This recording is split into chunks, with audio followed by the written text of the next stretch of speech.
చందమామ కథ చిత్రమైన చెట్టు. ఒకానొకప్పుడు ఉజ్జయిని నగరానికి రూపచంద్రుడు ప్రభువుగా ఉండేవాడు. ఆయనకు పాపం కన్ను కాలు కూడా లేకపోవటం చేత కూర్చున్న చోట నుంచి కదలలేకపోయేవాడు. పైగా లోకంలో మంచి చెడ్డలు చూసి ఆనందించడానికి అవకాశం ఏమీ లేకపోయింది. ఇందుకు రాజు విరక్తి భావంతో నేను ఒక మహాపాపిని అనుకుంటూ నిస్పృహ చెంది ఊరుకున్నాడు. ఇలా ఉండగా ఒక రోజున నగరంలో ఒక చిత్రమైన వదంతి పుట్టింది. అదేమిటంటే, కోట బురుజు మీద రావి చెట్టు గాలి వీచినప్పుడల్లా ధ్వని చేస్తున్నదని, ఆ ధ్వని మనిషి మాట్లాడినట్టే ఉన్నదని. ఈ వార్త తెలియగానే రాజు మంత్రికి కబురు పంపి తనకు ఆ చెట్టు కింద మకాం ఏర్పాటు చేయించమన్నాడు. ఆ చెట్టు మాట్లాడడం ఏమిటో చిత్రం తెలుసుకోవాలని అక్కడనే కనిపెట్టుకొని కూర్చున్నాడు రాజు. ఒక రాత్రి వేళ గాలి వీచి ఎంతో కాలం నుంచి ఎరిగి ఉన్న ఒక స్నేహితుడు పలకరించినట్టుగా రూపచంద్రుని చెవిలో ఎవరో ఈ మాట చెప్పారు. ఓయి రాజా, నేను అగ్నిశర్మ అనే బ్రాహ్మణుణ్ణి. మహాపాపాలు చేసినందువల్ల నాకు ఈ చెట్టుని ఆశ్రయించవలసిన గతి పట్టింది. ఇప్పుడైనా పుణ్యకార్యాలు చేయదలిచానంటే ఈ పాపాలు హరించిపోయి మామూలు జన్మ వస్తుంది. కనుక ఎన్ని కష్టాలైనా భరించి నీకు శరీర బాధలు పోగొట్టదలిచాను. ఇందుకు నేను మానవ రూపం దాల్చి కొంత ధనం చేతపట్టుకోవాలి. నా ప్రయాణానికి అవసరమైన సదుపాయాలు అమర్చితివంటే బయలుదేరిపోయి నీకు నయం చేయటానికి తగిన దివ్యౌషధం వెతికి తెస్తాను.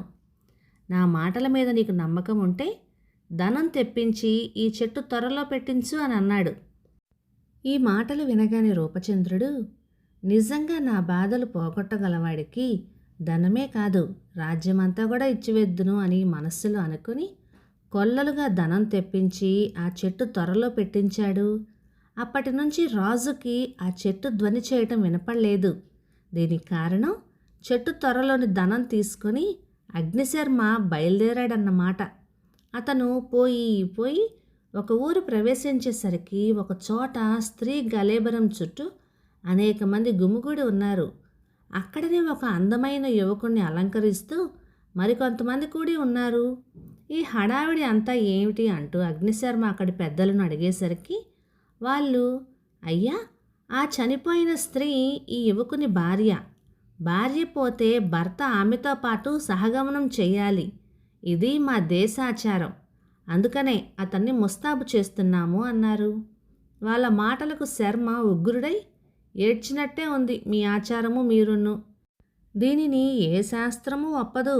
భార్య పోతే మగవాడు మళ్ళీ పెళ్లి చేసుకొని సుఖంగా సంసారం చేసుకోవచ్చునే. ప్రతి దేశంలోనూ తెలివిమంతులందరూ ఇదే పని చేస్తారు అని బోధించేసరికి వాళ్ళు తమ అజ్ఞానానికి సిగ్గుపడి కళ్ళు తెరిచారు. శర్మ వెళ్ళి మరొక పట్టణం చేరుకున్నాడు. అదేమో గాని అక్కడ ప్రజలందరూ బెంగతో భయంతో విచారగ్రస్తులై ముఖాలు దించుకుని ఉన్నారు. కారణం ఏమిటి అంటే ఒక్కరూ బదులు చెప్పలేదు.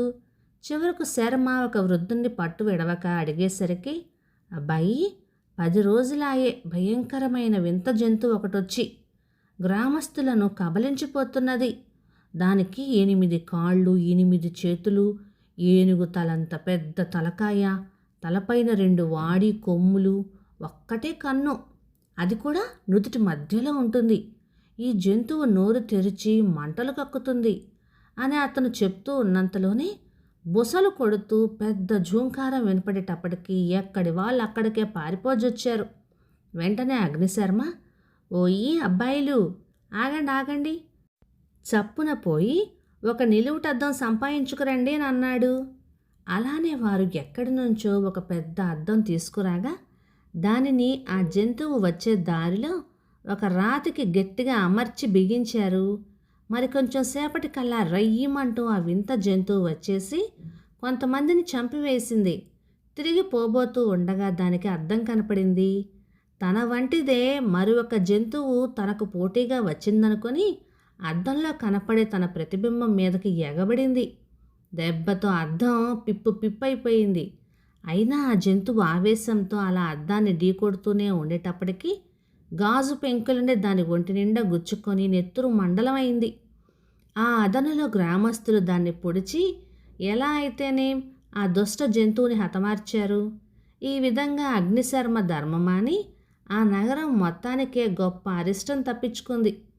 అప్పుడు ఆ పట్టణవాసులు శర్మను వారి ఊరిలో ఉండిపోమ్మని బతిమిలాడారు. కానీ అతను నేనొక గొప్ప రాజకార్యం మీద బయలుదేరాను కనుక క్షణమైన నిలవటానికి వీల్లేదు అంటూ వివరాలన్నీ చెప్పేసరికి వారు ఇక్కడికి 4 ఆమడల దూరంలో జీవవనం అనే ఒక వనం ఉన్నది. అందులో యక్షులు గంధర్వులు విహరిస్తూ ఉంటారు. వారికి దయ పుట్టిందంటే దివ్యమైనటువంటి ఔషధులు ఇవ్వగలరు. అవి సేవించిన వాళ్లకు శరీర బాధలు ఏమీ ఉండవు అని చెబుతూ అతనికి జయం కలగాలని దేవుణ్ణి 1000 విధాల వేడుకున్నారు. అగ్నిశర్మ వారికి కృతజ్ఞత తెలుపుతూ మళ్ళీ బయలుదేరి ఈశాన్య దిక్కున 4 ఆమడలు వెళ్ళగా రమణీయమైన రకరకాల వృక్షాలు తుప్పలు కనపడినాయి.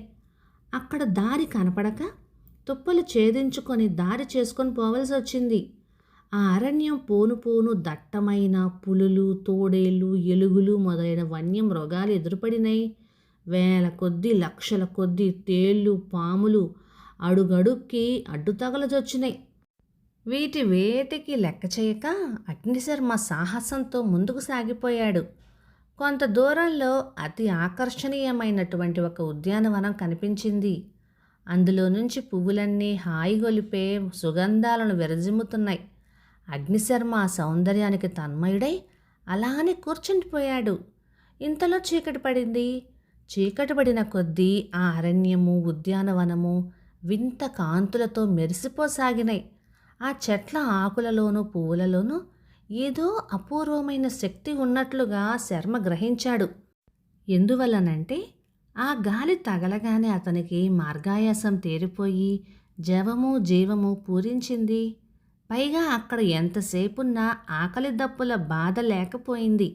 అర్ధరాత్రి అయ్యేటప్పటికీ వెనక పక్క నుంచి ఎవరు నీవు, ఇక్కడికి ఎందుకొచ్చావు అంటూ ప్రశ్నలు వినిపించినాయి. అగ్నిశర్మ వెనుతిరిగి చూడగా 10 మంది గంధర్వులు కనపడ్డారు. ధైర్యంతో నిలబడి వారికి తన కథ అంతా వినిపించాడు శర్మ. ఇది దేవతలు విహరించే జీవవనం అని తెలీదా? మా ఆజ్ఞ లేకుండా ఇక్కడ కాలు పెట్టినందుకు నిన్ను శిక్షించాలి అంటూ వారు అతనిని తాళ్లతో బంధించబోయారు. అతన్ని వాళ్ళు బంధిస్తూ ఉండగా మరి ఒక గంధర్వుడు వచ్చి ఈ గలబాయి ఏమిటి అని అడుగుతూ అగ్నిశర్మ వైపు పరికించి చూశాడు. చూస్తూనే ఆ కొత్తగా వచ్చిన గంధర్వుడు శర్మను ప్రేమతో చేరదీసుకుని, ఓయి నీవేనటయ్యా శర్మ, మహానుభావ అని ఎంతగానో ఆదరించేసరికి తక్కిన గంధర్వులు నివ్వెరపోయి నీకు మానవునితో స్నేహం ఎట్లా కలిసిందే అని అడిగేసరికి ఒకప్పుడు నేను శాపవశం చేత భూలోకమందు సర్పరూపంలో పుట్టవలసి వచ్చింది.